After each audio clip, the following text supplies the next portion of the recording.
मेरे पेशेंट्स और उनके रिलेटिव्स एस्टॉनिश हो जाते हैं कि हर पेशेंट को मेरा नंबर दिया जाता है। इसका एक बहुत पर्सनल रीज़न है। मेरा नाम डॉक्टर सुप्रीत बाजवा है और मैं एक हिप और नी रिप्लेसमेंट स्पेशलिस्ट हूँ।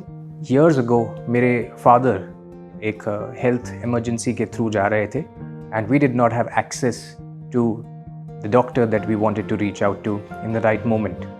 वो अनफॉर्चुनेट सीन ऑफ इवेंट्स ने मेरी पर्सनैलिटी और मेरे वे ऑफ प्रैक्टिस को डिफ़ाइन किया है और मैंने रियलाइज़ किया है मेरी अवेलेबिलिटी मेरे पेशेंट्स के लिए जितनी ज़्यादा रहे उतना ही फास्टर और बेहतर उनका रिकवरी पैटर्न रहता है।